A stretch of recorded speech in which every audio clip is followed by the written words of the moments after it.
हे गोपालक हे कृपाजलनिधे हे सिन्धुकन्यापते हे कंसान्तक हे गजेन्द्रकरुणापारीण हे माधव हे रामानुज हे जगत्त्रयगुरो हे पुण्डरीकाक्ष मां हे गोपी जननाथ पालय परं जानामि न त्वां विना। ओम नमो वेदात्मकाय वेंकटेशाय। अखंड भारत देशंलो परम पवित्रమైన ఆధ్యాత్మిక క్షేత్రంగా పురాణములయందు కీర్తించబడిన నిత్యనూతనమై విరాజిల్లే తిరుమల క్షేత్రంలో శ్రీ వెంకటేశ్వర స్వామి వారి సన్నిధానంలో మనందరం కూడా మహాపవిత్ర గ్రంథంగా పంచమ వేదంగా పరిగణింపబడేటటువంటి భారత గ్రంథాన్ని ప్రతినిత్యం పారాయణ చేసుకుంటూ ఉన్నాం. ఇందులోని అరణ్య పర్వ అని వనపర్వ అనే పేరు కలిగిన జ్ఞానప్రద గ్రంథాన్ని మనందరం కూడా ప్రతి అక్షరం ఎలా అయితే వ్యాఖ్యానించబడిందో, ప్రతి విషయం ఏ విధంగా అయితే పూర్వాచార్యుల చేత చెప్పబడి ఉన్నదో ఆ మార్గాన్ని అనుసరిస్తూ చక్కగా మనం వ్యాఖ్యానం చేసుకుంటూ శ్రవణం చేస్తూ ఉన్నాం. ఆ విధంగానే పారాయణ చేసుకుంటూ ఉన్నాం. ఈనాటి పారాయణానికి సత్సంకల్పం చేసుకుందాం. జ్ఞానప్రదమైనటువంటి గ్రంథంలోని ఎన్నో అంశముల యందు మనకున్నటువంటి అనుమానాలన్నీ పోయి స్థిత ప్రజ్ఞత అనేది కలగాలి అని, ముఖ్యంగా ధర్మ విషయంలో మనందరికీ స్థిత ప్రజ్ఞత కలిగితే మన పాపములన్నీ కూడా పరిహారం అవుతాయి. కాబట్టి అటువంటి స్థిత ప్రజ్ఞతని మనకి ఇవ్వమని శ్రీనివాస స్వామి వారిని ప్రార్థిద్దాం. ఆయన ఆశీస్సులని పొందుదాం. ఓం నమో వెంకటేశాయ. విఘ్నేశ్వర ధ్యానం. నమస్తే గణనాథాయ గణానాం పతగే నమః. భక్తి ప్రియాయ దేవేశ భక్తేభ్యః సుఖదాయక. శ్రీనివాస ధ్యానం అనంత వేద సంవేద్యం నిర్దోషం గుణసాగరం అతీంద్రియం నిత్యముక్తం శ్రీనివాసం భజే నిశం. శ్రీకృష్ణ ధ్యానం వందే నవఘనశ్యామం పీతకౌశేయవాససం సానందం సుందరం శుద్ధం శ్రీకృష్ణం ప్రకృతేః పరం. వ్యాసధ్యానం వేదవ్యాసం స్వాత్మరూపం సత్యసంధం పరాయణం శాంతం జితేంద్రియక్రోధం సశిష్యం ప్రణమామ్యహం. అథ సంకల్పః శ్రీమదాదివరాహ క్షేత్రే విరాజమానస్య జగద్రక్షణార్థమవతీర్ణస్య శ్రీమదఖిలాండకోటి బ్రహ్మాండనాయకస్య శ్రీ వెంకటేశ్వర స్వామినః పరిపూర్ణానుగ్రహేణ సర్వేషాం భక్తజనానాం ఆధివ్యాధి నివృత్తి ద్వారా ఆయురారోగ్యైశ్వర్యాభివృద్ధ్యర్థం సర్వారిష్ట నివృత్తి ద్వారా సకల శ్రేయోభివృద్ధ్యర్థం ధర్మార్థకామమోక్షాఖ్య చతుర్విధ పురుషార్థ సిద్ధ్యర్థం సమస్త పాపక్షయార్థం శ్రీ పరమేశ్వర ప్రీత్యర్థం శ్రీమన్మహాభారతే వనపర్వణి యథాశక్తి 31ోऽధ్యాయాంతర్గత శ్లోకపారాయణం ఆచార్యముఖేన కరిష్యామహే. శ్రీకృష్ణ పరబ్రహ్మణే నమః.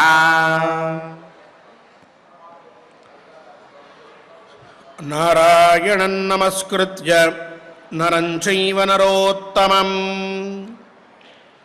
దేవీం సరస్వతీం వ్యాసం తతో జయముదీరయేత్. యస్య నార్షం ప్రమాణం స్యాత్ శిష్టాచారశ్చ భావినీ న వై తస్య పరో లోకః నాయమస్తీతి నిశ్చయః శిష్టైరాచరితం ధర్మం కృష్ణే మాస్మాభిశంకితాః పురాణమృషిభిః ప్రోక్తం సర్వజ్ఞైః సర్వదర్శిభిః.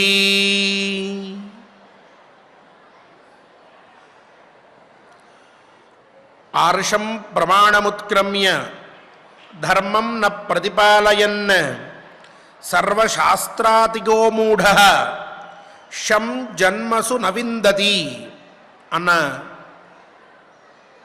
ప్రధానమైన శ్లోకాన్ని నిన్న మనం వ్యాఖ్యానించుకున్నాం.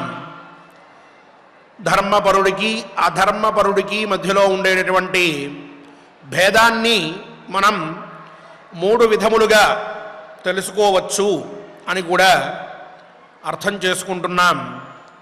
ఎవరి యందైతే ఋషులు చెప్పిన వాక్యముల మీద శ్రద్ధ ఉంటోందో, ఎవరైతే ధర్మాన్ని పాలిస్తూ ఉంటారో, ఎవరైతే శాస్త్రోల్లంఘనం చెయ్యరో అటువంటి వారు ధర్మాత్ములు.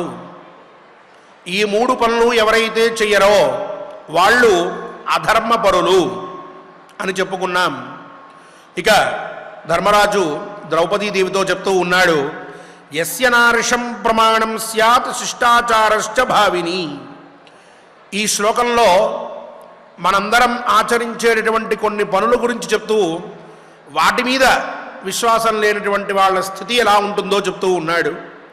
యస్య నార్షం ప్రమాణం అంటే ఋషి వచనం ఎవరికైతే ప్రమాణం కాదో, ఇప్పుడు చూడండి, మనందరం భారత భాగవత రామాయణ గ్రంథములని ప్రతినిత్యము కూడా వింటూ ఉన్నాం. వింటూ ఉన్నప్పుడు ముందుగా మనందరం ధర్మాత్ములం కాబట్టి, మనందరిలోనూ ధర్మం సుప్రతిష్ఠితం అయి ఉన్నది కాబట్టి ఈ విషయముల్ని వినాలి అనేటటువంటి కోరిక కలిగింది. వింటూ ఉన్నప్పుడు కొన్ని కొత్త విషయాలు మనం తెలుసుకుంటూ ఉన్నాం. తెలుసుకుంటూ ఉన్నప్పుడు వాటిని మన శక్తికి తగినట్టుగా మన నిత్య జీవితంలో అలవాటు చేసుకోవడానికి ప్రయత్నం చేస్తూ ఉన్నాం. ఇక్కడ చెప్పినటువంటి ధర్మాలన్నిటినీ మనం వింటూ ఉన్నాం.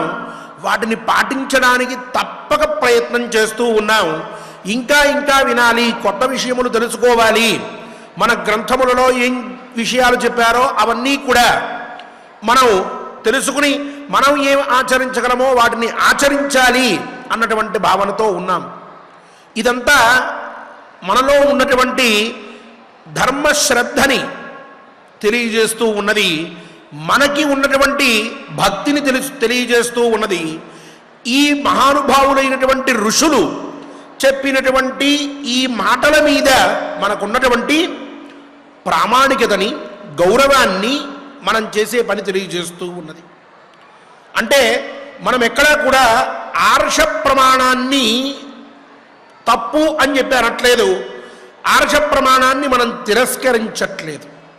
కానీ కొంతమంది ఉంటారు, వాళ్ళు మనం ఈ పనులన్నీ చేస్తూ ఉంటే మనల్ని విమర్శిస్తూ ఉంటారు. మనం చేసేటటువంటి కొన్ని పనుల విషయంలో వాళ్ళ అసంతృప్తిని వాళ్ళు వెళ్ళగక్కుతూ ఉంటారు. ఎందుకు ఈ పనులన్నీ చేయడం అంటారు. రామాయణంలో ఉంటే ఏమిటి గొప్ప అంటారు, భారతంలో ఉంటే ఏమిటి గొప్ప అంటారు. అది ఎవరు రాశారో ఎవరికి తెలుస్తుంది అంటారు, మీరే రాసుకున్నారంటారు. ఇలా అని మన మహర్షులు చెప్పినటువంటి కొన్ని విషయాల్ని వాళ్ళు ఒప్పుకోరు, ప్రమాణంగా తీసుకోరు, వాళ్ళు చెయ్యరు. ఎవరన్నా చేస్తూ ఉంటే హేళన చేస్తూ ఉంటారు, వాళ్ళని ఎగతాళి పట్టిస్తూ ఉంటారు. ఎందుకు ఈ పని చేస్తున్నారు అంటే వాళ్ళకి మన ఋషులు మనకి అందించినటువంటి విజ్ఞానం మీద విశ్వాసం లేకపోవడం అని అర్థం. మన పూర్వ ఋషుల మీద గౌరవం, భక్తి అనేటటువంటిది లేదు అని అర్థం. వాళ్ళకి అసలు ఈ పరంపరలో ఉన్నటువంటి గొప్పతనం అర్థం కాలేదు అని అర్థం. అలాగే మనం చేసే పనుల్లో ఉన్నటువంటి వైజ్ఞానికత వాళ్ళకి తెలియలేదు అని అర్థం. ఇంటి ముందు శుభ్రంగా చక్కగా మనం కళ్ళాపు చల్లుతూ ఉంటాం, చక్కగా ముగ్గులు పెడుతూ ఉంటాం. దానివల్ల ఇంటి ముందు చాలా శుభ్రంగా ఉంటుంది అని మనకు కనిపించేటటువంటి విషయం. అందులో ఉన్నటువంటి వైజ్ఞానికమైనటువంటి అంశం బయట నుంచి ఏవి కూడా క్రిములు ఇంటి లోపలికి ప్రవేశించవు.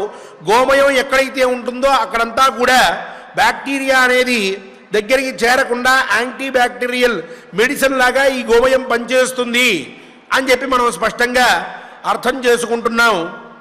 దానివల్ల మనందరికీ ఆరోగ్యం బాగుంటుంది అన్న విశ్వాసానికి మనం వచ్చాం. ఇది వైజ్ఞానికంగా ఉన్నటువంటి అంశం.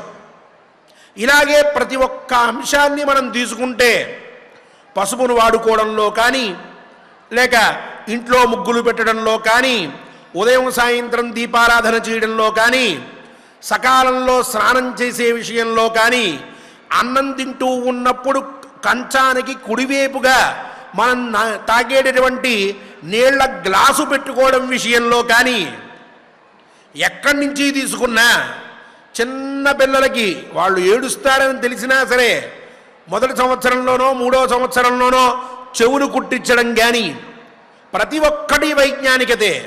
విజ్ఞానం లేకుండా మన మహర్షులు మనకి ఏ విషయాన్ని బోధించలేదు, మూర్ఖంగా మనల్ని చేయమని చెప్పలేదు, మనందరినీ ఛాందసులుగా ఉండమని చెప్పలేదు.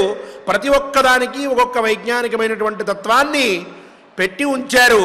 ఈనాటికి కూడా చాలామంది వాటి మీద పరిశోధనలు చేసి అవన్నీ కూడా విజ్ఞాన యుక్తములైనటువంటి పనులే, చాలా గొప్పవి అని చెప్తూ ఉన్నారు.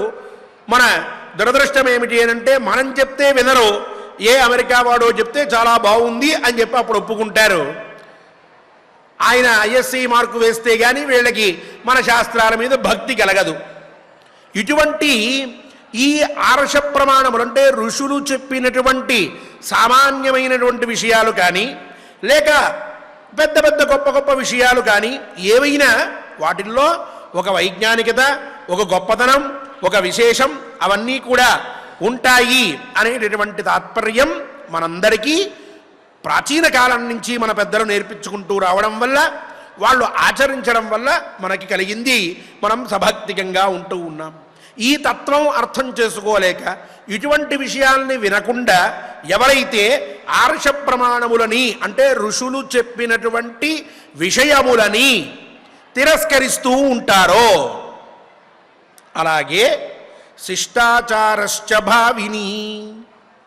రెండో మాట చెప్తున్నాడు ధర్మరాజు. శిష్టాచారము ఏదైతే ఉన్నదో దాన్ని ఎవరైతే తిరస్కరిస్తూ ఉంటూ ఉంటారో, ఈ ఆచారం అనేటటువంటి పదానికి శాస్త్రంలో చాలా గొప్ప విశేషం చెప్పారు. ఆంగిత్యుపసర్గస్య అవిచ్ఛేదో వ్యాప్తిరభిప్రేతోర్థ చార చరణం ప్రవర్తనం తేన కర్మసు అని చెప్పి మొదలుపెట్టి చాలా విశేషంగా ఈ ఆచారం అనేటటువంటి పదానికి అర్థం చెప్పుకుంటూ వచ్చారు. తేన యత్ సర్వేషు దేశేషు సర్వేషు కాలేషు సర్వైస్త్రైవిద్యవృద్ధై శిష్టై లౌకిక ప్రయోజనాభావే ప్యవిచ్ఛిన్నమ విజ్ఞానేనాద్రియమాణం అతఏవ మూలాంతరా సంభవాత్ సమూలభూత వేదానుమానే లింగభూతం కర్మసు ప్రవర్తనం యత్ స ఆచార అని ఆచారం అనే దానికి అర్థం చెప్పుకుంటూ వచ్చారు ఒక భాష్యకర్త. దీన్ని క్లుప్తంగా చెప్పుకోవాలి అని అంటే, మనం చేసేటటువంటి పనుల్లో మన కంటికి కనిపించినటువంటివి కొన్ని ఉంటాయి. అయినప్పటికీ కూడా వాటికి ఒక విశేషమైనటువంటి ప్రయోజనం ఏదో ఉంటుంది. అది మనం కాలాంతరంలో పొందుతాము. ఆ కాలాంతరంలో అంటే ఎప్పటికో ఓ 10 ఏళ్లకో 15 ఏళ్లకో 2 ఏళ్లకో 2 రోజుల తర్వాతనో మనం పొందుతాము. అలా పొందేటటువంటి ఆ ప్రయోజనాన్ని మనం తెలుసుకోలేకపోయినా మన పెద్దవాళ్ళందరూ చేసుకుంటూ వస్తున్నారు అన్నటువంటి ఉద్దేశ్యంతో దాన్ని విడిచిపెట్టక వాళ్ళు ఏం చేశారో అదే పనిని మనం కూడా యథాశక్తిగా వాళ్ళు ఎప్పుడు ఏ స్థలంలో ఏ విధంగా ఏ పద్ధతితో చేశారో అదే విధంగా మనం కూడా అదే స్థలంలో అదే పద్ధతితో అదే విధానంలో అదే కాలంలో ఆచరించుకుంటూ వెళ్ళడం అనేటువంటిది ఏదైతే ఉన్నదో అది ఆచారం అవుతూ ఉన్నది అని చెప్పారు. ఇటువంటి ఆచారం అంటే ఏదైనా సరే ప్రయోజనం అనేటటువంటిది రెండు రకాలుగా ఉంటూ ఉంటుంది. ఒకరికి అన్నం పెట్టామనుకోండి, అతను అన్నం తింటాడు. అన్నం తిన్న వెంటనే నీకు ఏం కలిగింది అని మనం ఆ వ్యక్తిని అడిగామనుకోండి, అతను నాకు ఆకలి తీరింది అంటాడు. అంటే అన్నం తిన్న వెంటనే అతనికి ఆకలి తీరడం అనేటువంటి ప్రయోజనం చేకూరింది. ఇది కనిపించేటటువంటి ప్రయోజనం, లౌకిక ప్రయోజనం అంటారు దీన్ని. ఓ పని, ఆ పనికి తగినటువంటి ఫలితం కళ్ళకు కనిపిస్తూ ఉండడం. అతనికి ఆకలి తీరింది కాబట్టి ఆ భోజనం చేయడం అనేటటువంటి పని వల్ల ఆకలి తీరడం అనేటటువంటి ప్రయోజనం కనిపించింది కాబట్టి అలా కనిపించేటటువంటి ప్రయోజనం అంతా లౌకిక ప్రయోజనం అవుతూ ఉన్నది. అదే అలౌకిక ప్రయోజనం అని చెప్పి రెండవ దాన్ని మనం విచారిస్తే, ఈ అలౌకిక ప్రయోజనం ఇప్పుడు మనం భగవంతుడి దగ్గరికి వెళ్ళి దండం పెట్టాం, ఏదో గుడికి ప్రతినిత్యం వెళ్తూ ఉన్నాం, నీకు ఏదైనా సరే విశేషమైనటువంటి ఫలితం కలిగిందా అంటే మనం చెప్పలేం, నాకు కలగలేదు అని చెప్తూ ఉంటాం. కానీ మనం వెళ్ళొస్తూ ఉంటాం. ఇన్నిసార్లు మనం భగవద్ దర్శనం చేయడం వల్ల మనకి ఒక పుణ్యం అనేటువంటిది ఏర్పడుతూ ఉన్నది. అది కాలాంతరంలో సంక్లిష్టమైనటువంటి పరిస్థితిలో ఉండి దిక్కు తోచక నాకు ఎవ్వరు శరణు అని చెప్పి అనుకుని నాకు సహాయం చేసేటటువంటి వాడే లేడా, నా బ్రతుకు ఇంతేనా, నేను ఇలా అయిపోతువాలా, నాకు ఏ రకమైనటువంటి సహాయం ఎవ్వరి దగ్గర నుంచి అందదా అని చెప్పి మనం చాలా బాధపడుతూ విపత్కరమైనటువంటి పరిస్థితిలో ఉండి దిక్కుతోచని పరిస్థితుల్లో కొట్టుమిట్టాడుతూ ఉంటే, ఆ సమయంలో ఎవరొస్తారో ఎక్కడి నుంచి వస్తారో ఎలా చేస్తారో తెలియదు, మనకు సహాయం చేసి వెళ్ళిపోతూ ఉంటారు. అది మనకి ఆనాడు ఎవరో వచ్చి సహాయం చేశారు అని అనిపిస్తూ ఉంటుంది. కానీ ఇన్ని రోజులు మనం పూర్వం చేసినటువంటి ఈ పుణ్యం వల్ల ఈ పుణ్యమంతా మూటగట్టుకుని ఆ వ్యక్తి విషయంలో వచ్చింది అని మనం తెలుసుకోలేం, తెలుసుకున్నా నిరూపించలేం. లేక మన తదనంతరం ఉత్తమ లోకాలు మనకు కలుగుతాయి ఈ పుణ్యం వల్ల, అది మనం ఇప్పుడు తెలుసుకోలేం. కాబట్టి మనం చేసే పనికి ప్రయోజనం ఉన్నది, కానీ భోజనం దగ్గర కనిపించినట్లుగా ఈ పనుల్లో ప్రయోజనం మనకి సాక్షాత్తుగా కనిపించట్లేదు, మనం చెప్పలేకపోతూ ఉన్నాం, ఎవరికి చూపించలేకపోతూ ఉన్నాం. దాన్ని అలౌకిక ప్రయోజనం అని చెప్తారు. ఈ విధంగా లౌకిక ప్రయోజనం, అలౌకిక ప్రయోజనం అని చెప్పి ఏ పనికైనా సరే ఉంటే లౌకిక ప్రయోజనం ఉంటుంది, లేక అలౌకిక ప్రయోజనం ఉంటుంది. మన పెద్దవాళ్ళందరూ కూడా కొన్ని పనుల్ని మనకి అలవాటు చేసి పెట్టేశారు మన జీవితంలో. వాటి వల్ల మనకి కొన్నిటికి లౌకిక ప్రయోజనం, ఇందాక చెప్పుకున్నట్టు ఇంటి ముందు శుభ్రం చేసుకుని కళ్ళాపు జల్లుకోవడమో, దీపారాధన చేయడమో, ఇంకోటో ఇవన్నీ కూడా మనకి లౌకిక ప్రయోజనాలే కనిపిస్తూ ఉంటాయి. వాటి ఫలితాన్ని మనం తెలుసుకోగలం. కొన్నిటికి మన పెద్దవాళ్ళు మనకి చెప్పినటువంటి వాటికి ప్రయోజనాలు మనం ఇక్కడ అందరికీ చూపించలేం, ఎవరికి అర్థమైనట్టుగా చెప్పలేం, మనం కూడా పూర్తిగా వాటిని అనుభవించలేం. ఇప్పుడు అటువంటివి అలౌకిక ప్రయోజనాలుగా ఉన్నటువంటివి కొన్ని ఉన్నా వాటి మీద విశ్వాసంతో, భక్తితోటి, నమ్మకంతో, ఒక గౌరవంతో మనం ఆచరించుకుంటూ వస్తూ ఉన్నాం. మన భారతదేశం ఈనాటికి సుభిక్షంగా ఉండడానికి ప్రధానమైనటువంటి కారణం ఏమిటి అంటే ఈ పెద్దలు చెప్పినటువంటి ధర్మాల్ని మనం విడిచిపెట్టకుండా ఆచరించుకుంటూ రావడం. ఫలితం కనిపించినా కనిపించకపోయినా ఆ ఫలితం కనిపించినటువంటి వాటి మీద మనం ఏవైతే విశ్వాసం పెట్టుకుని పనిచేస్తూ ఉన్నామో వాటినే ఆచారములు అని చెప్పారు శాస్త్రంలో. ఇటువంటి ఆచారాన్ని ఎవరైతే తిరస్కరిస్తారో, ఎవరికైతే ఆ ఆచారముల మీద విశ్వాసం లేదో, ఎవరైతే వాటిని పట్టించుకోరో, ఎవరైతే ఆ ఆచారాన్ని ప్రమాణంగా తీసుకోరో అటువంటి వాడికి, అంటే మొత్తం ఇద్దరు వచ్చారు ఇప్పుడు. ఒకడేమో ఆర్ష ప్రమాణములు నాకు లెక్కలేదు అని చెప్పి అనుకునేటటువంటి వాడు, రెండవది శిష్టాచారములు అంటే పెద్దలు మహానుభావులైనటువంటి వారు ఆచరించినటువంటి వాటిని ప్రమాణంగా తీసుకోక, మా తాత అలా చేశాడు, ఆయనకి ఏదో జ్ఞానం లేదు, మా నాన్న ఇట్లా చేశాడు, ఆయనకి తెలియదు, నేను చాలా గొప్పవాడిని కాబట్టి ఇవన్నీ అనవసరం మోడర్న్గా ఉండాలి, అందరూ నవ్వుతారు చుట్టుపక్కల గేటెడ్ కమ్యూనిటీలో ఇట్లాంటి పనులు చేస్తే అని చెప్పి అనుకుని ఎవరైతే ఇటువంటి వాటిని విడిచిపెట్టేస్తూ వెళ్ళిపోతారో అటువంటి వారు వీళ్ళిద్దరూ కూడా చివరికి నవైతస్య పరోలోక నాయమస్తీతి నిశ్చయ అంటున్నాడు ఆయన. అంటే ఈ లోకంలో అతనికి ఏమాత్రము కూడా సుఖం లేదు, అలాగే పరలోకంలోనూ సుఖం లేదు. ఈ లోకము ఆయనకి ఏ విధంగానూ ఉపయోగపడదు, పరలోకంలో కూడా అతను ఏ విధమైనటువంటి సుఖాన్ని పొందలేడు, ఎటువంటి స్థితి అతనికి ఉండదు అని చెప్పి ఈ విధంగా ఈ రెండు అంటే చూడండి, ఆర్ష ప్రమాణములు వినడం వల్ల ఇక్కడ చాలా చమత్కారంగా చెప్పాడు ధర్మరాజు, చాలా అత్యద్భుతమైన మాటను మాట్లాడాడు. ఆర్ష ప్రమాణములు అంటే ఋషులు చెప్పినటువంటి వాక్యముల మీద ప్రామాణికత లేక, ఋషులు చెప్పినటువంటి విషయాల మీద నమ్మకం లేక, ఋషులు చెప్పినటువంటి విషయాలన్నీ కూడా ఎప్పటివో పాతవి, అవన్నీ కూడా మూర్ఖత్వంతో, మూఢత్వంతో, అజ్ఞానంతో, చాదస్తంతో చేసేవి తప్ప వాటి వెనకాల ఏ విధమైనటువంటి వైజ్ఞానిక తత్వం కానీ, సైన్స్ కానీ, లేక విశిష్టమైనటువంటి అర్థం కానీ లేదు అని చెప్పి అనుకుని వాళ్ళు చెప్పినటువంటి మంచి మాటలు, ధర్మాన్ని ఆచరించు, అధర్మాన్ని ఆశ్రయించకు, ఇంకొకరికి చెడు చెయ్యకు, నీ గురించి నువ్వు ఎక్కువ చెప్పుకోకు, అందరినీ గౌరవించి సమానంగా చూసుకుంటూ నీ విధంగానే, నీలో ఏ విధంగా అయితే ఒక సుఖము దుఃఖము అనేవి ఉన్నాయో అలాగే సమస్త ప్రాణి కోటి యందు కూడా ఇటువంటి భావాలే ఉంటాయి. కాబట్టి నిన్ను నువ్వు ఎట్లా చూసుకుంటున్నావో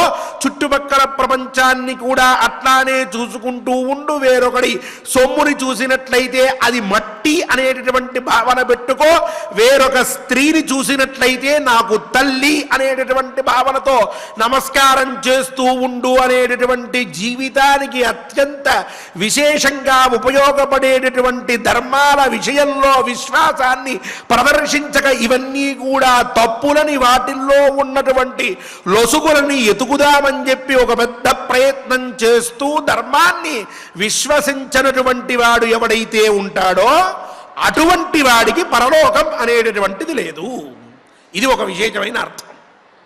ఇక రెండవది శిష్టాచారం. అంటే మన పెద్దలందరూ కూడా తరతరాలుగా ధర్మం మీద విశ్వాసంతో, ఆచారం మీద ఉన్నటువంటి గౌరవంతో మా తాతలు ముత్తాతలు వాళ్ళ ముత్తాతల దగ్గర నుంచి ఇవన్నీ కూడా ఆచరించుకుంటూ వస్తూ ఉన్నారు. కాబట్టి ఫలానా రోజున ఈ పండగ నేను ఈ విధంగా చేసుకుని తీరవలసిందే, ఈ రోజున ఈ విధంగా ఇక్కడికి వెళ్ళి నమస్కారం చేసుకుని రావలసిందే, ఇగో ఈ రోజున పెద్దలకి ఇట్లా బట్టలు పెట్టాల్సిందే అనేటటువంటి కొన్ని ముఖ్యమైన విషయాల మీద ప్రయోజనం కనిపించకపోయినప్పటికీ కూడా పెద్దలు అలా చేశారు కాబట్టి నేను కూడా అట్లానే ఆచరించాలి అనేటటువంటి విశ్వాసంతో ఎవరైతే చక్కగా ఈ పనులన్నీ చేసుకుంటూ శిష్టాచారాన్ని అనుసరిస్తూ ఉంటారో అటువంటి వారికి సర్వథా క్షేమము.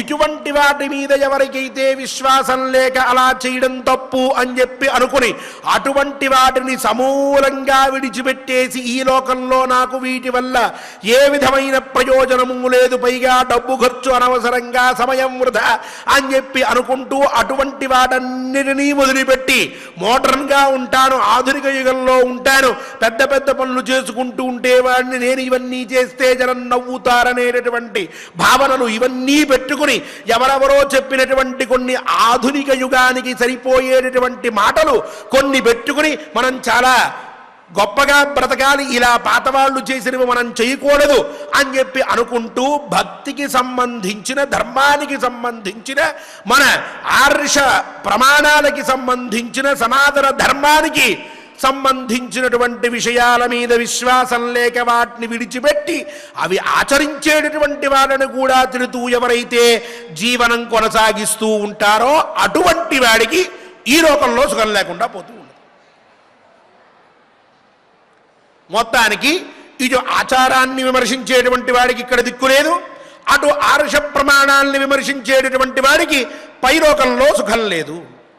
ఇంకో రకంగా కూడా ఈ అర్థం చెప్పుకోవచ్చు. ఈ రెండిటి మీద ఎవరికైతే విశ్వాసం లేదో వాడికి ఇహపరలోకాల్లో సుఖం అనేటటువంటిది లేకుండా పోతుంది.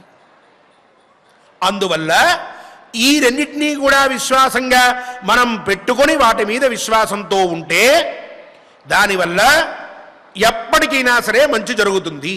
నేను చేసేటటువంటి పనులున్నాయి. ఇప్పుడు ద్రౌపది నేనేం చేస్తున్నాను? ఒకటి, ఋషులు చెప్పినటువంటి పనులు చేస్తూ ఉన్నాను, యజ్ఞాలు, యాగాలు, ధర్మాలు ఇలాంటివన్నీ. రెండవది ఏం చేస్తున్నాను? శిష్టాచారాన్ని పరిపాలిస్తూ ఉన్నాను. ఏంటి ఆ శిష్టాచారం అంటే, ఓ ప్రతిజ్ఞ చేస్తే ఆ ప్రతిజ్ఞకి మళ్ళీ వెనక్కి వెళ్ళకూడదు. దాన్ని ఏదైతే మనం నేను చేస్తాను అని చెప్పి అన్నామో దాని నుంచి వెనక్కి వెళ్తే మరణంతో సమానం. అది చేసి తీరాల్సిందే. ఎంత పని, ఎంత కష్టం వచ్చినా మనం దాన్ని ఆచరించాల్సిందే. ఒకరికి మాట ఇచ్చాను, నేను ఉన్నానయ్యా నీకెందుకని, ప్రాణం పోయినా ఆ మాట నిలబెట్టుకోవాల్సిందే.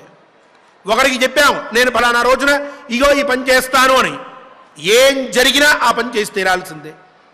ఒకరికి ప్రమాణం చేశాం, ఇక పైన నేను నీతో ఇలా ఉంటాను అని చెప్పి, అంతే అయిపోయింది. జీవితాంతం వాళ్ళకి మనం కట్టుబడిపోయి ఉండాల్సిందే.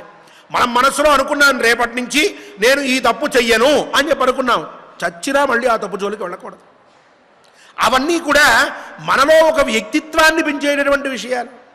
నేను ఇవన్నీ కూడా పెద్దలైనటువంటి మహానుభావుల దగ్గర చూసి నేర్చుకున్నాను. మా భీష్మ పితామహులు ఉన్నారు, ఆయన మహానుభావుడు ఓ ప్రతిజ్ఞ చేశాడు, ఇకపై నేను పెళ్లి చేసుకోను అని. ముట్టుకున్నాడా మళ్ళీ? మహానుభావుడు అలాగే ఉన్నాడు.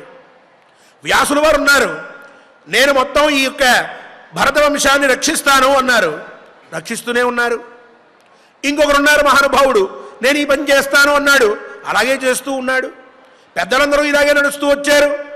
నేను వాళ్ళందరినీ చూసి ఓ శిష్టాచారం, ఓహో ఇలా పెద్దలు ఒక ప్రతిజ్ఞ చేస్తే దానికి కట్టుబడి ఉంటారు, ఏ కష్టం వచ్చినా సరే దానికి కట్టుబడి ఉండాలి అన్నటువంటి విషయాన్ని నేను గమనించి పెద్దలందరూ అలా చేస్తున్నారని నేను చేస్తూ వస్తూ ఉన్నా.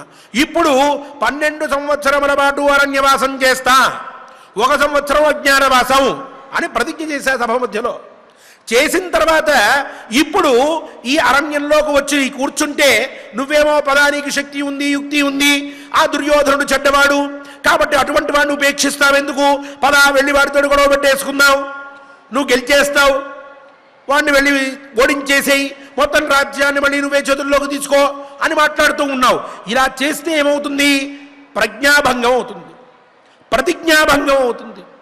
నేను పెద్దలందరూ చేసుకుంటూ వస్తూ ఉన్నటువంటి పని ఏదైతే ఉందో శిష్టాచారం అని చెప్పి పిలిచేటటువంటిది, మహానుభావులందరూ ప్రతిజ్ఞ కట్టుబడ్డం, ధర్మంగా ఉండడం, ఇటువంటివి, అటువంటి వాటన్నింటినీ కూడా ఒక్క క్షణంలో నేను అతిక్రమించేసినటువంటి వాడిని అవుతాను.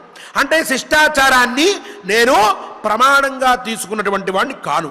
అలా ప్రమాణంగా తీసుకోకపోతే నాకు వచ్చేటటువంటి కష్టం ఏమిటి? ఈ లోకంలో సుఖం ఉండదు, పరలోకంలోనూ సుఖం లేదు. నువ్వు చెప్తున్నది ఇప్పటికిప్పుడు నీకు సుఖం కావడం కోసం, కానీ ఈ లోకంలో శాశ్వతమైన సుఖం, పరలోకంలోనూ శాశ్వతమైనటువంటి సుఖం, ఈ రెండూ కూడా కలగాలి అని అంటే నేను చేయవలసినటువంటి పని ఏమిటి? శిష్టాచారాన్ని నిందించకూడదు, ఆ ప్రతిజ్ఞాభంగం చెయ్యకూడదు. అర్థమవుతోందా? ఇది తాత్పర్యం. ధర్మరాజు ఈ శ్లోకం ద్రౌపదీదేవికి వినిపించడంలో అలా చెప్తూ పైగా అంటున్నాడు, ధర్మ ఏవ ప్రవోనాన్య అంటూ చాలా విశిష్టమైనటువంటి వచనం చెప్తూ ఉన్నాడు. శిష్టై ఆచరితం ధర్మం కృష్ణేమాస్మాభిశంకిత పురాణమృషిభి ప్రోక్తం సర్వజ్ఞై సర్వదర్శిభి. ద్రౌపది, నువ్వు ఈ ధర్మాన్ని శంకిస్తూ ఉన్నావు. ఈ ధర్మం ఎటువంటి వారి చేత చెప్పబడినటువంటిది? సర్వజ్ఞై సర్వదర్శిభి ఋషిభి ప్రోక్తం. సర్వజ్ఞులు, సమస్తాన్ని తెలిసినటువంటి వారు, సర్వదర్శిభి సమస్తాన్ని చూడగలిగినటువంటి వాళ్ళు. మనం కళ్ళ నుంచి ఇలా చూస్తే ఓ కిలోమీటర్ చూడగలవేమో గట్టిగా, మహా అయితే ఇంకో 5 కిలోమీటర్లు చూస్తావేమో, 50 కిలోమీటర్లు చూడగలవేమో ఎక్కడన్నా ఎత్తైన స్థలంలో కూర్చునుంటే. అంతకన్నా మనం పైకి చూడలేము. నిన్న ఏం జరిగిందో మనం అన్ని చోట్ల తెలుసుకోలేము, మొన్న ఏం జరిగిందో తెలుసుకోలేము, వారం క్రితం మనమేం చేసామో మనకే గుర్తుండదు. ఋషులు అట్లా కాదు, వాళ్ళు ఈ ప్రపంచంలో జరిగేటటువంటి ప్రతి విషయాన్ని వాళ్ళు తెలుసుకోగలరు, దాని యొక్క పర్యవసరాలు ఆలోచించగలరు, కార్యకారణ సంబంధం అనేటటువంటిది ఏమిటో తెలుసుకోగలరు, దానివల్ల వచ్చేటటువంటి పుణ్యపాపాల విషయాన్ని వాళ్ళు స్పష్టంగా అంచనా వేయగలరు. అటువంటి మహానుభావులు అంతా తెలిసి అంతటినీ చూడగలిగేటటువంటి వాళ్ళు చెప్పినటువంటిది ఏదైతే ఉన్నదో ధర్మం, ఆ ధర్మాన్ని నువ్వు ఇప్పుడు శంకిస్తూ ఉన్నావు, ఆ పని చెయ్యవద్దు. అది ఈనాడు పుట్టుకొచ్చినటువంటి ధర్మం కాదు, పురాణం.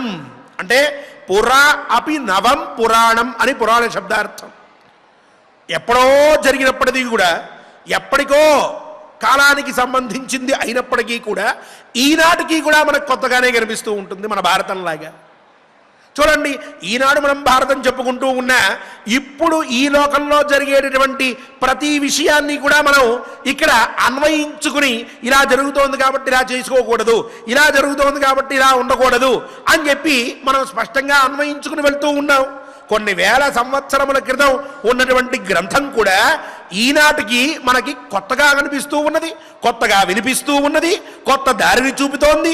మన యొక్క పరిస్థితిని, మన దేశకాల పరిస్థితులన్నింటినీ కూడా సరిగ్గా ఇది మన కళ్ళకు కట్టినట్టు చూపించగలుగుతూ ఉన్నది.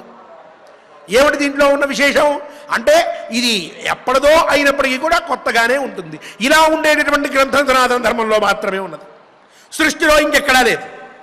ఎంత పవిత్రమైన గ్రంథమని ఎవరు చెప్పినా సనాతన ధర్మంలో ఉన్నటువంటి గ్రంథం కంటే పవిత్రమైనటువంటిది అవ్వదు. ఎందుకు అంటే ఇది ఎప్పటిదో అయినప్పటికీ కూడా ఇప్పుడు కొత్తగా కనిపిస్తూ ఉంటుంది, కొత్త విషయాన్ని తెలియజేస్తూ ఉంటుంది. నువ్వు ఇగో ఇలా మార్చుకోవాలి అని చెప్పి ఈనాడు ఇగో ఈ నా పరిస్థితిని చూసి పుస్తకం రాశారా అని అనిపిస్తూ ఉంటుంది. కానీ ఇది ఎప్పుడో ఎవరి మధ్య జరిగినటువంటి సంఘటన. కొంతమంది కలిసి కొన్ని పనులు చేస్తే ఆ పనులన్నీ కలిసి ఓ భారతంగా వచ్చింది. ఇది ఒకరు ఊహించి రాసింది కాదు, నిజంగా జరిగినటువంటి విషయం అయినప్పటికీ ఈరోజు మనకి ఒక మార్గాన్ని చూపిస్తోంది. అటువంటిది ఈ గ్రంథం. ఇలాంటిదే ఏదైతే ఉన్నదో దాన్ని పురాణం అంటారు. ధర్మం కూడా అటువంటిదే అంటున్నాడు ధర్మరాజు. ఈ ఋషులు చెప్పినటువంటి ధర్మం పురాణం, చాలా ప్రాచీనమైనటువంటిది, ఈరోజు వచ్చింది కాదు అది. నువ్వేమంటున్నావు? ఆ ధర్మాన్ని దానికి ఫలితం కనిపించట్లేదు అంటున్నావు.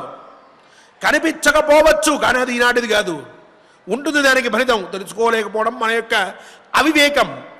అది ఉంది, అది గొప్పది అని చెప్పి మహానుభావులు ఋషులు చెప్పారు. అందువల్ల అది ప్రాచీనమైనది అయినప్పటికీ కూడా ఈనాటికి కూడా ఎంతో విశేషంగా, ఎంతో గొప్పగా, నిత్య నూతనంగా ఉంటూ ఉన్నది. కాబట్టి అటువంటి ధర్మం విషయంలో హే కృష్ణే మా అభిశంకిత, అనుమానం పెట్టుకోవద్దు, సందేహం పడవద్దు ద్రౌపది. ఇంకొక గొప్ప విశేషం చెప్తాను. ధర్మ ఏవ ప్లవోనాన్య స్వర్గం ద్రౌపది గచ్చతాం సైవనౌ సాగరస్యేవ వణిజ పారమిచ్చత.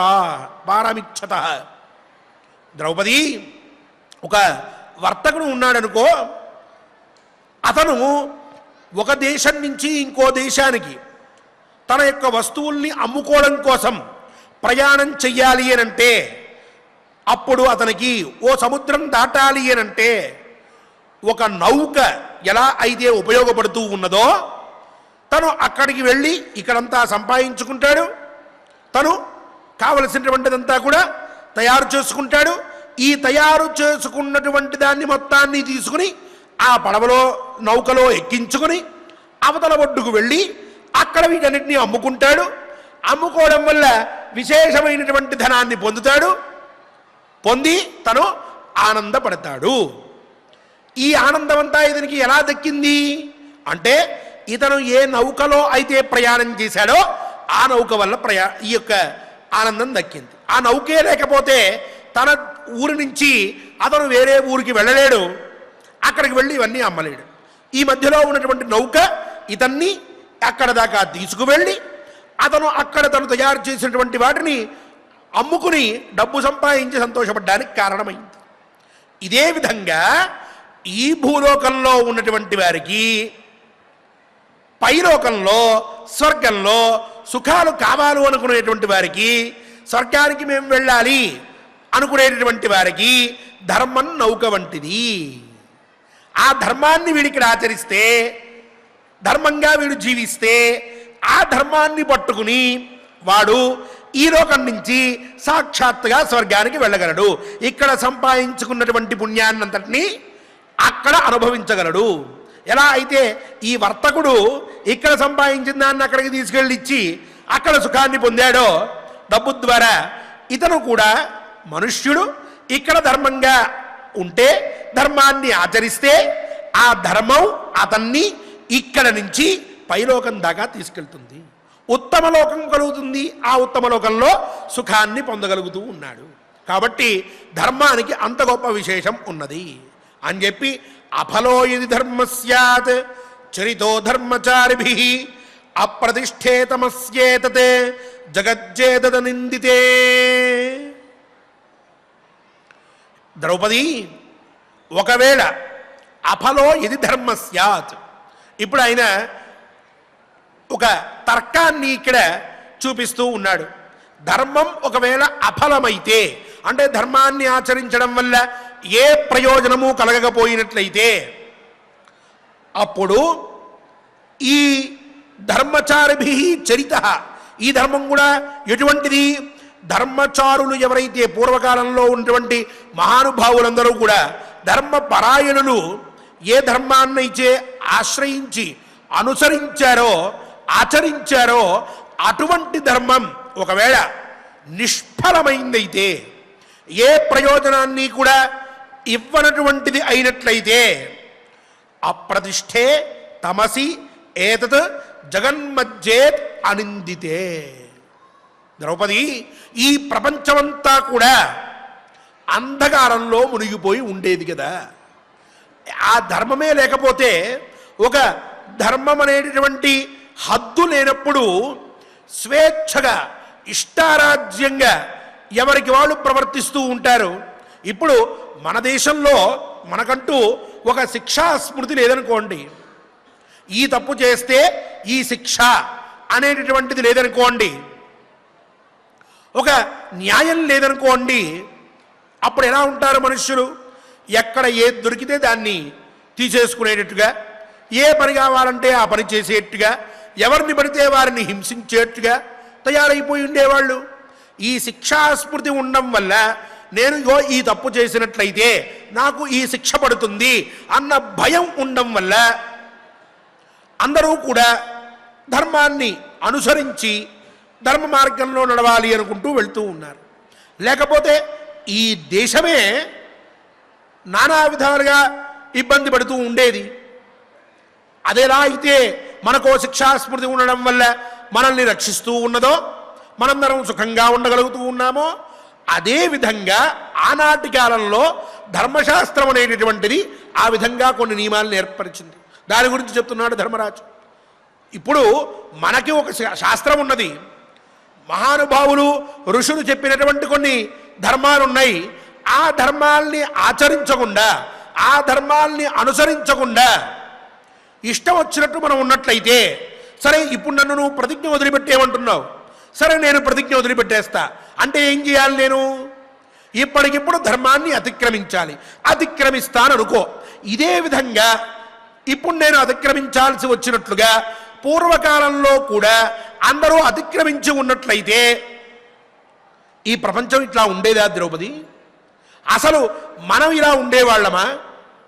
ఈ రాజ్యం, ఈ రాచరికం, ఈ ప్రజలు, వాళ్ళ యొక్క ధర్మము, వాళ్ళు మన మీద పెట్టుకున్నటువంటి నమ్మకం, మనకిచ్చేటటువంటి గౌరవం, ఇవన్నీ దక్కేవా? ఇవన్నీ ఉండేవా?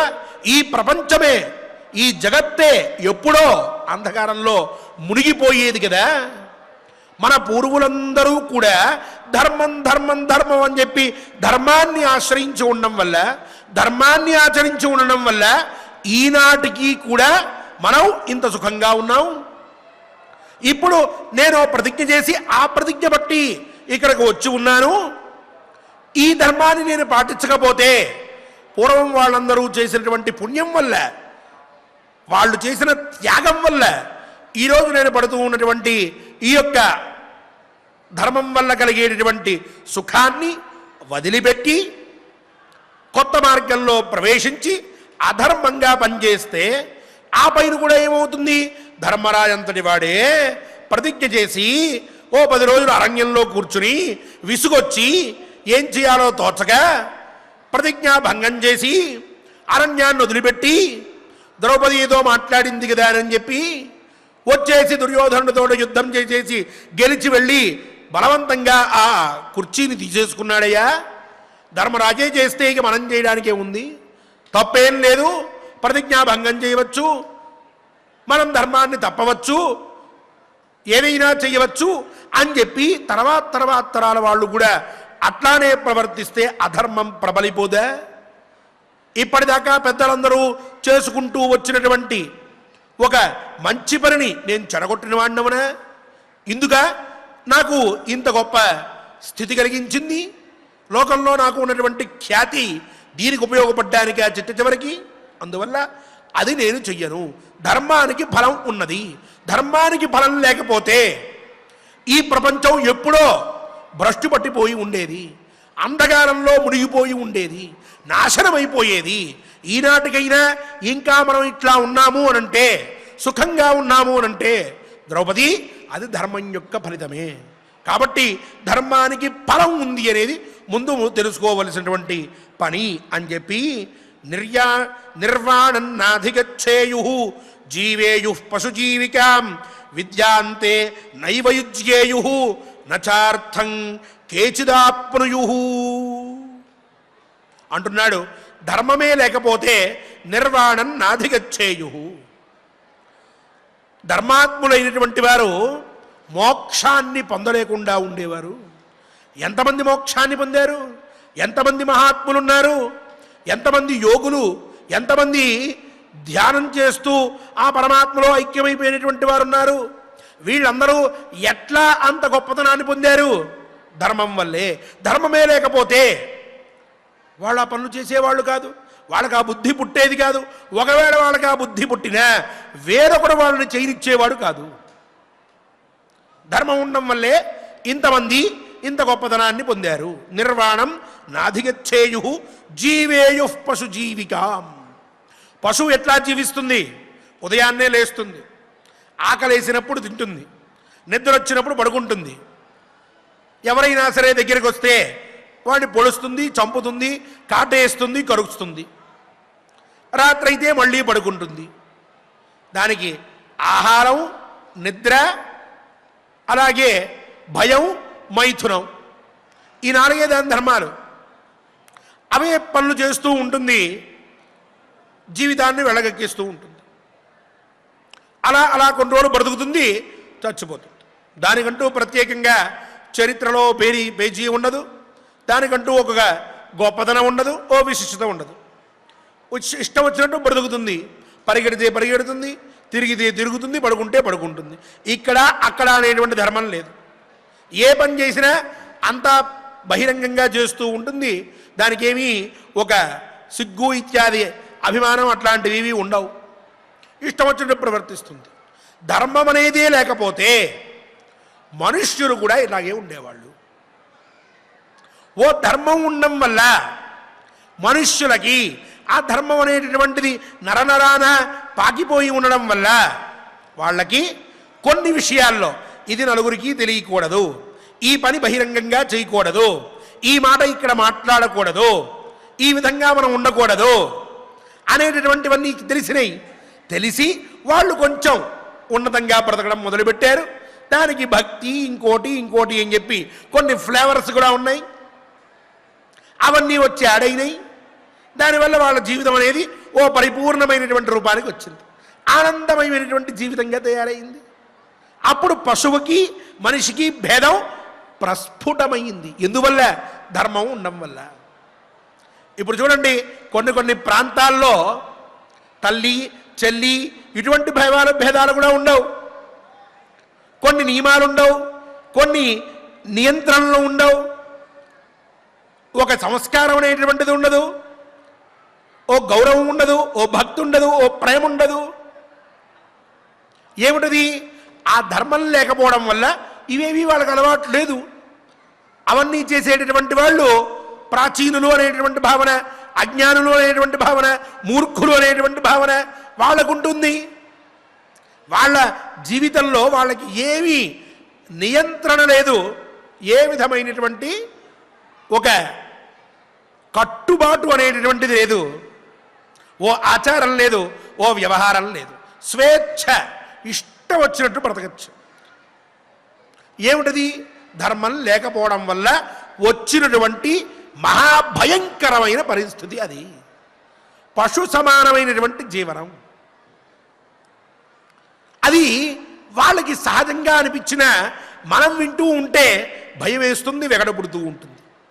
ఎందుకు ఇది? మనకి చిన్నప్పటి నుంచి ధర్మం అలవాటు అవ్వడం వల్ల. ధర్మరాజు అంటున్నాడు, ఆ ధర్మం ఉండడం వల్లే పశువుగా మనం జీవించట్లే. ధర్మమే అనేది లేకపోతే అందరం పశువుగా బ్రతుకుతూ ఉండేవాళ్ళం. అందరికీ పశు సమానమైన ధర్మం, ఆహార, నిద్ర, భయ, మైథున, ఈ నాలుగిట్లోనూ దాంతో సమానంగా ఉండేవాళ్ళం. ఆ 4 విషయాలే మనకు తెలిసేవి, ఇంకేవీ తెలిసేవి కాదు. పైగా విద్యాంతే నైవ యుజ్యేయు. మూడవది విద్య అనేటటువంటిది. విద్య అనే శబ్దానికి జ్ఞానం అని తీసుకుందాం. జ్ఞానాన్ని వాళ్ళు పొందేవాళ్ళు కాదు. ధర్మమే లేకపోతే ఇది మంచి, ఇది చెడు అనే వివేకం ఉండేది కాదు, ఆ జ్ఞానం ఉండేది కాదు, పరమాత్మ గొప్పదనం తెలిసేది కాదు, లేక తల్లిదండ్రుల గొప్పదనం తెలిసేది కాదు, భార్య యొక్క గొప్పదనం తెలిసేది కాదు, భర్త యొక్క గొప్పదనం తెలిసేది కాదు భార్యకి. అప్పుడు స్వేచ్ఛ, ఇష్టం వచ్చిన రీతిన జీవిస్తూ ఉండడం, అజ్ఞానంలో బ్రతుకుతూ ఉండడం. విద్య అనేటువంటి జ్ఞానం లేకపోతే అజ్ఞానమే. విద్యయా అమృతమశ్నుతే అని చెప్తోంది ఉపనిషత్తు. అమృతత్వం అనేది ఉండేది కాదు, మృతత్వమే. ఆ పైన నచార్థం కేచిదాప్నుయు.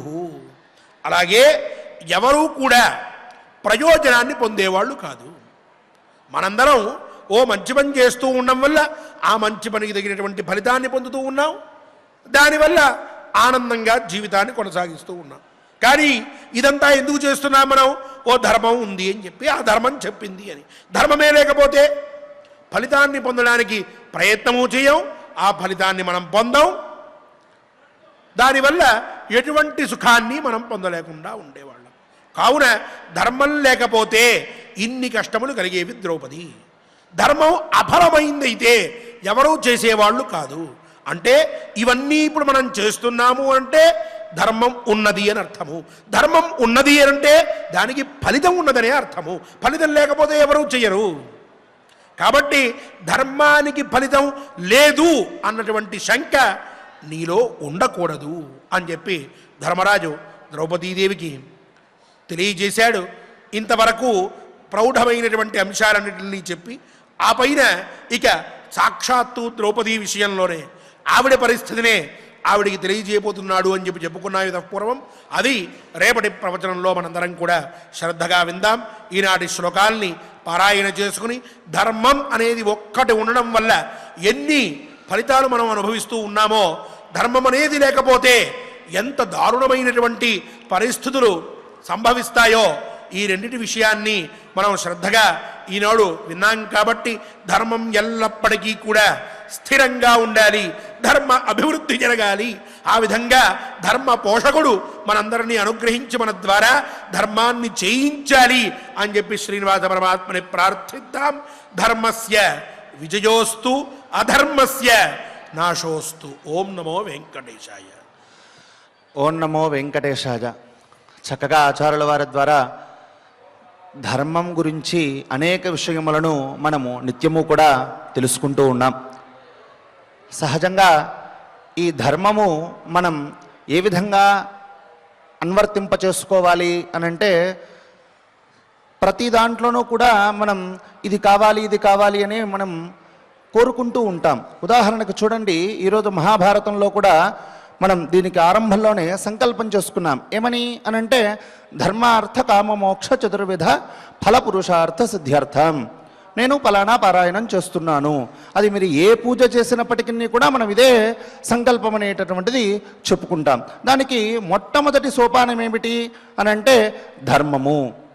ఈ ధర్మం ఏమిటయ్యా అనంటే ఆర్ష వాక్యములు, అంటే ఋషుల వాక్యములు ఏవైతే ఉన్నాయో వారు చెప్పేటటువంటి మాటలు ఏవైతే ఉన్నాయో, వారు చెప్పేటటువంటి ఉపదేశామృతములు ఏవైతే ఉన్నాయో వాటిని మనం ఆచరించడమే. వారు చెప్పేవి ఏవైతే ఉన్నాయో అవన్నీ కూడా ధర్మములే. ఉదాహరణకి మనం పూర్వం చాలా ధర్మాలను మనం చెప్పుకున్నాం. అందులో ఒక ధర్మం కూడా, ఇప్పుడు ఒక సంస్థలో మనం కార్యం చేస్తూ ఉన్నాము. అలా చేస్తూ ఉంటే అది పెద్ద పనైనా చిన్న పనైనా ఆ సంస్థని ఉద్దేశించి మనం చేస్తున్నాం కాబట్టి లోబడి ఖచ్చితంగా ఆ కర్మను మనం అనుష్ఠించాల్సినటువంటిదే. అదే ధర్మం అనుకుందాం. ఈ ధర్మము ద్వారా అర్థాన్ని సంపాదించాలి, అంటే డబ్బును సంపాదించాలి. ఎటువంటి పరులకు హింస చేయకుండా న్యాయంగా ఎటువంటి ఇబ్బంది లేకుండా అర్థాన్ని అంటే డబ్బును సంపాదించాలి. ఈ ధర్మము ద్వారా అర్థాన్ని సంపాదించడము, ఈ ధర్మ అర్థములకు వ్యతిరేకం కాకుండా కోరికను కోరుకోవటం. ఉదాహరణకి మనం ఏదైనా ఒక కోరిక కోరుకోవాలి, అది ఎప్పుడూ కూడా అధర్మంగా ఉండకూడదు, పక్కవారికి ఇబ్బంది పెట్టేట్టుగా మనకు ఉండకూడదు.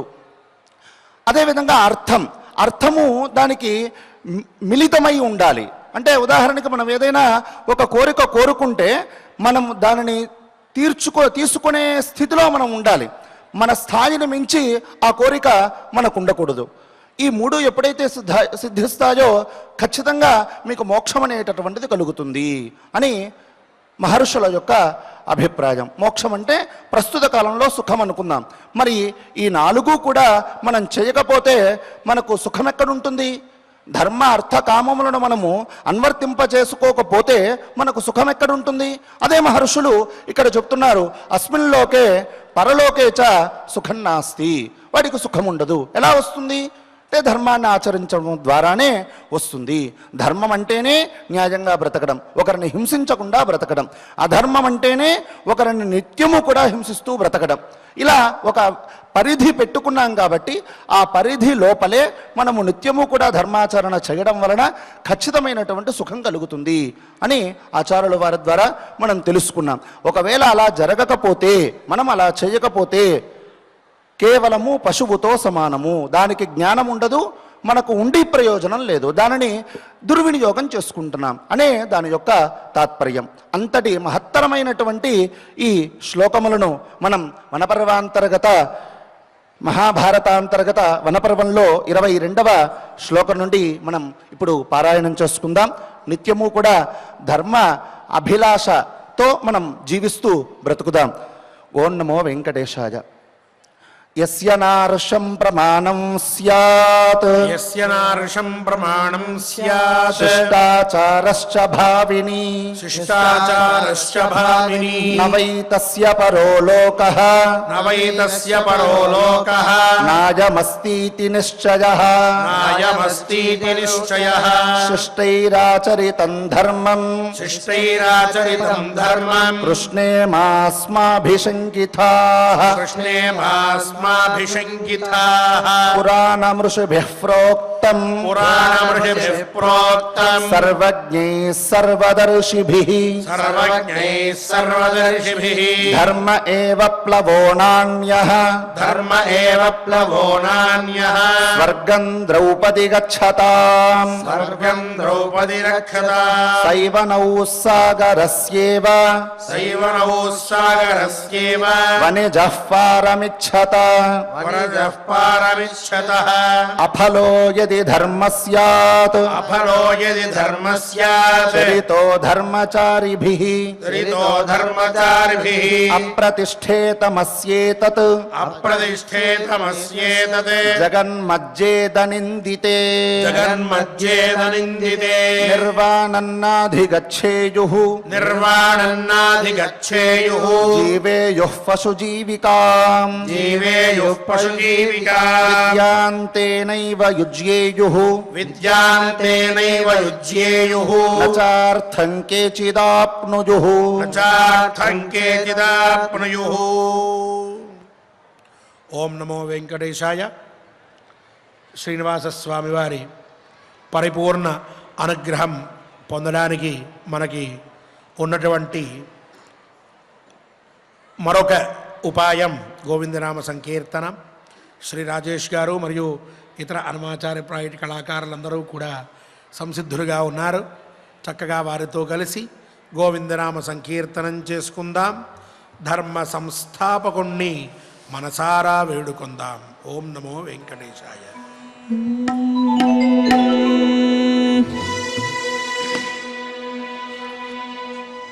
వెంకటాద్రి సమం స్థానం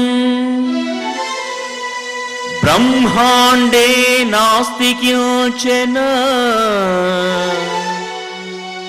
వెంకటేశ సమో దేవో న భూతో న భవిష్యతి వెంకటేశ సమో దేవో న భూతో న భవిష్యతి.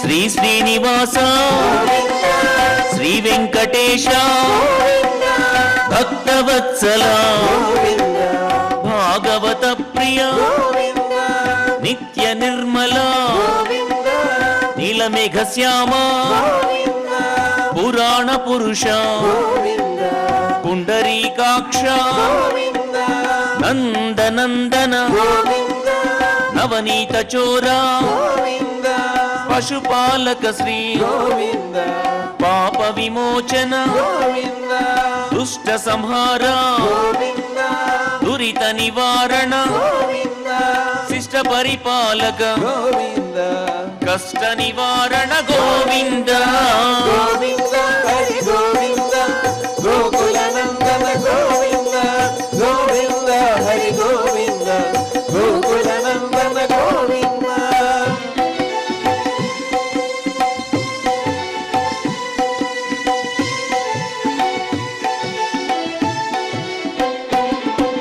వజ్రమకుటధర వరాహమూర్తి గోపీ జనలోల గోవర్ధనోద్ధార దశరథ నందన దశముఖమర్ధన పక్షివాహన పాండవ ప్రియ మత్స్యకూర్మ మధుసూదన హరి వరాహ నరసింహ వామన భృగురామ బలరామానుజ బౌద్ధ కల్కిధర వేణుగాన ప్రియ వెంకటరమణ గోవింద.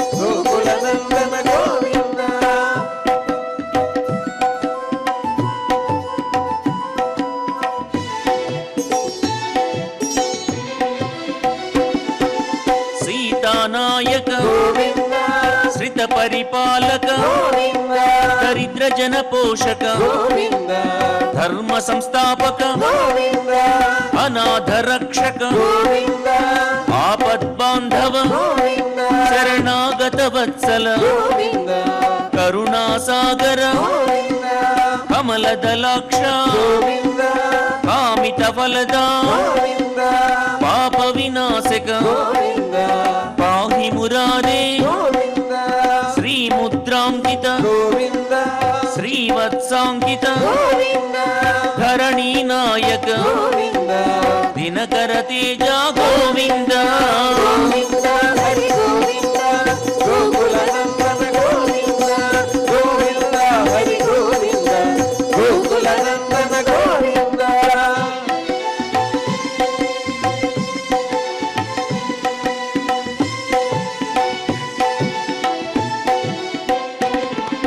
పద్మావతి ప్రియ ప్రసన్నమూర్తి అభయహస్త అక్షయ వరద శంఖ చక్రధర శాంగ గదాధర విరజాతిరస్త విరోధిమర్ధన సాలగ్రామధర సహస్రనామ లక్ష్మీ వల్లభ లక్ష్మణాగ్రజ కస్తూరి తిలక కాంచనాంబరధర గరుడ వాహన గజరాజ రక్షక గోవింద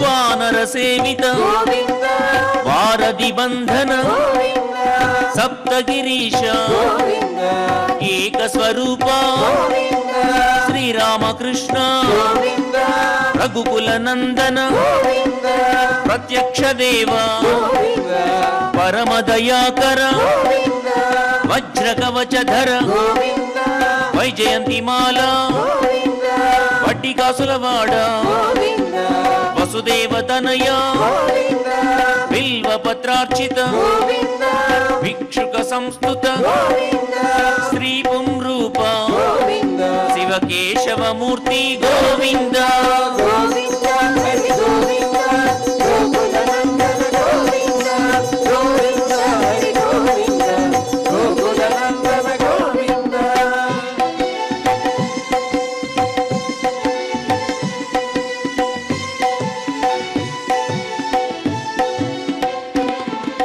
బ్రహ్మాండ రూప భక్త రక్షక నిత్య కళ్యాణ నీరజనాభ హతి రామ ప్రియ హరి సర్వోత్తమ జనార్దన మూర్తి జగత్ సాక్షి రూప అభిషేక ప్రియ ఆపన్నివారణ రత్న కిరీట రామానుజనుత స్వయం ప్రకాశ ఆశ్రిత పక్ష నిత్య శుభప్రద నిఖిల లోకేశ గోవింద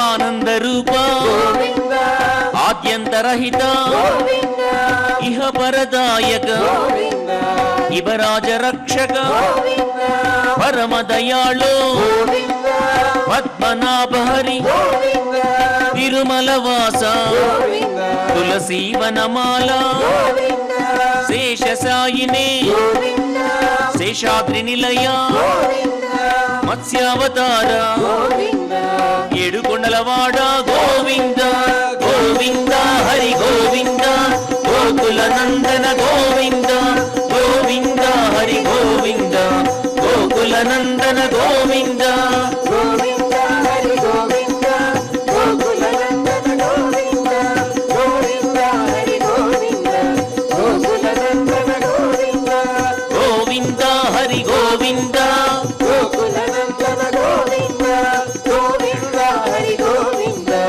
గోకుల నందన గోవింద గోకుల నందన గోవింద గోకుల నందన గోవింద ఏడుకొండలవాడ వెంకటరమణ గోవింద గోవింద ఆపద ముక్కలవాడ నాదరక్షక గోవింద గోవింద గోవింద గోవింద గోవింద గోవింద గోకుల నందన గోవింద గోకుల నందన గోవింద.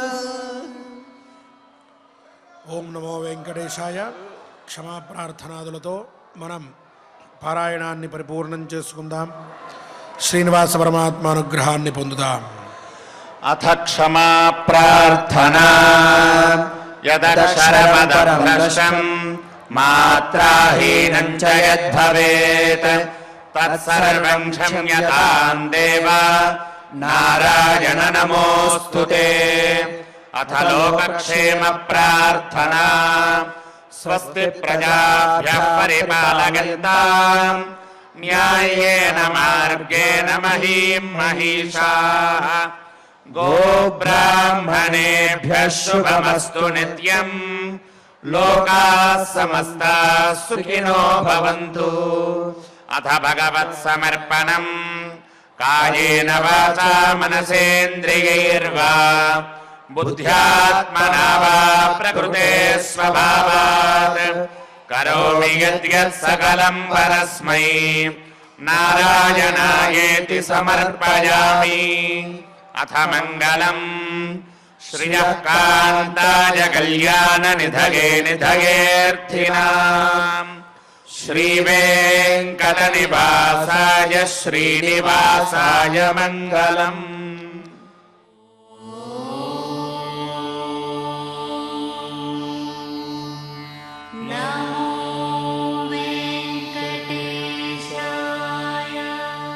ॐ